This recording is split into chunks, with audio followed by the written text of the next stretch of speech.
Assalamualaikum warahmatullahi wabarakatuh. Selamat pagi. Di sini saya Mela Faizatul Maulidiah, NIM 1964919. Di sini saya akan menjelaskan hasil eksperimen yang telah saya lakukan yang merujuk pada jurnal Effect of Long Term of Uni Laser Light Irradiation on Selected Physiological Processes of Medical dengan dosen pengampu Bu Wiwis Tasmitaning Hidayah MSI. Sebelum masuk ke pembahasan inti, di sini saya akan menjelaskan laser di bidang pertanian. Di bidang pertanian, sifat biostimulasi sinar laser meningkatkan kapasitas produksi spesies tanaman. Secara umum, sinar merah laser merangsang morfologi dan fisiologi bibit dan tanaman. Meskipun untuk beberapa ciri paparan sinar merah yang lama menyebabkan sedikit efek pengurangan, dengan demikian tersedianya sumber laser dan potensinya untuk memusatkan energi radiasi dosis besar. Penelitian ekstensif dilakukan dengan fokus pada kemungkinan penerapan sumber-sumber ini di berbagai area produksi pertanian.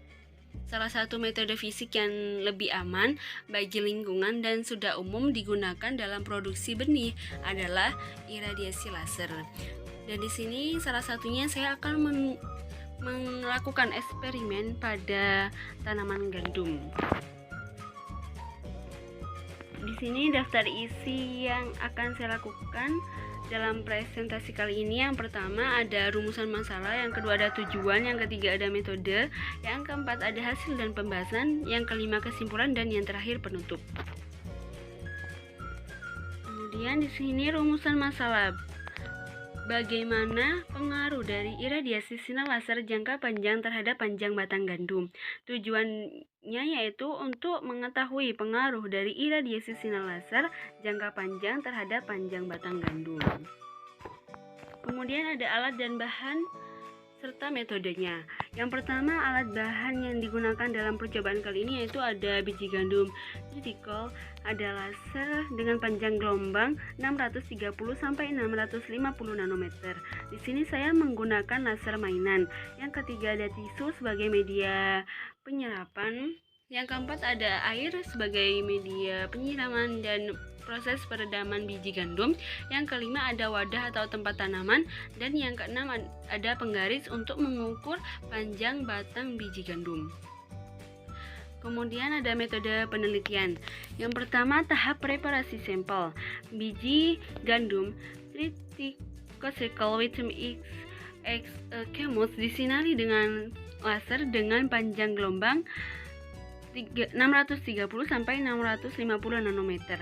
Kemudian sampel kelompok kontrol berjumlah 25 biji pada paparan sinar laser selama 3 jam berjumlah 25 biji, dan pada paparan sinar laser 24 jam juga berjumlah 25 biji. Kemudian benih direndam dalam air selama 10 menit. Direndam ini agar untuk mempercepat proses perkecambahan. Kemudian ada pada setiap cawan diberikan dengan 3 lapis kertas tisu yang direndam dalam air 6 ml. Kemudian diletakkan 25 biji gandum. Kelompok kontrol adalah biji-bijian yang tidak diperlakukan dengan sinar laser. Selama percobaan, biji-bijian ditempatkan dalam kondisi terkontrol dalam gelap selama 7 hari. 2. Ada tahap perlakuan. Berikut langkah-langkah proses pemaparan sinar laser terhadap biji gandum. Benih gandum yang direndam selama 10 menit kemudian dipapari oleh laser dengan panjang gelombang 630 sampai 650 nanometer. Sampel diletakkan di bawah sinar laser langsung. Variasi lama paparannya adalah diterapkan 7 kali selama 3 jam. Yang kedua diterapkan 7 kali selama 24 jam, dan yang terakhir sampel kontrol tanpa iradiasi apapun. Yang ketiga ada pengukuran karakteristik laser. Dari setiap bibit yang dipapari oleh sinar laser diukur panjang batang perkecambahan selama 7 hari. Yang keempat adalah analisis statistik. Di sini ada hasil dan pembahasan. Ini diagram merupakan diagram grafik efek paparan sinar laser terhadap biji gandum. Dalam gambar 1 menunjukkan plot panjang tangkai selama 7 hari dengan paparan laser dengan panjang gelombang 630 sampai 650 nanometer dengan menggunakan interval waktu 3 jam dan 24 jam serta tanpa laser. Untuk yang tidak disinari laser, panjang batangnya diperoleh sebesar 10 cm pada hari ke-7, kemudian pada waktu 3 jam batang terbesar selama 7 hari yaitu 16 cm, dan yang terakhir pada waktu 24 jam disinari laser nilai terbesarnya diperoleh 13 cm. Berdasarkan data tersebut didapatkan bahwa panjang batang terbesar yaitu pada paparan sinar laser selama 3 jam. Di sini ada data hasil percobaan. Berdasarkan tabel di atas menunjukkan hasil pemaparan pada gandum dengan interval waktu kontrol yaitu dengan tanpa laser dan dengan disinari laser selama 3 jam dan 24 jam selama 7 hari yang memberikan pengaruh pada panjang batang yang dihasilkan.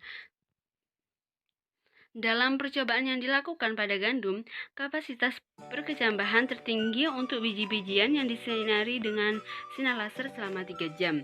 Percobaan penyinaran biji gandum dengan sinar laser selama 3 dan 24 jam menunjukkan bahwa penyinaran laser berpengaruh positif terhadap indeks perkecambahan dan juga beberapa parameter karakteristik pertumbuhan dan perkembangan.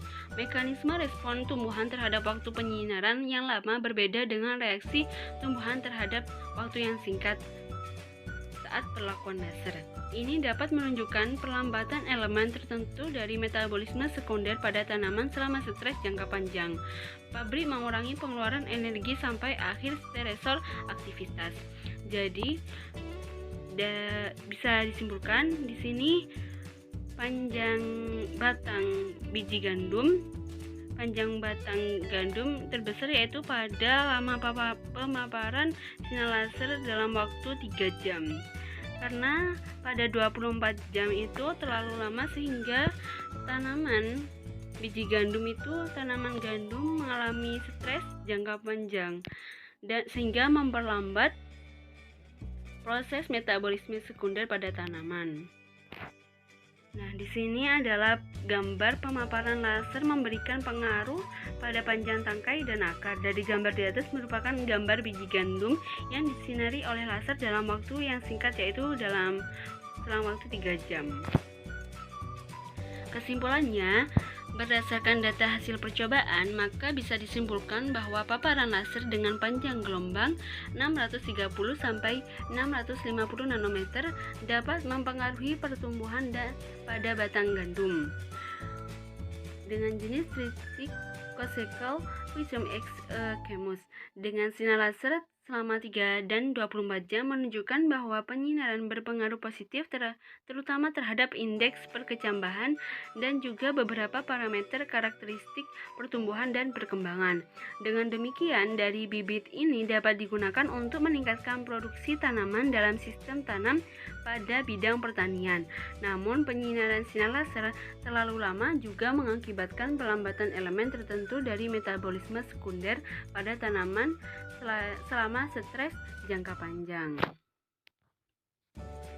Sekian presentasi yang dapat saya lakukan. Terima kasih atas perhatiannya dan semoga bermanfaat.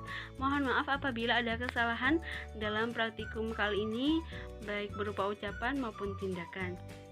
Semangat untuk kita semua. Wassalamualaikum warahmatullahi wabarakatuh.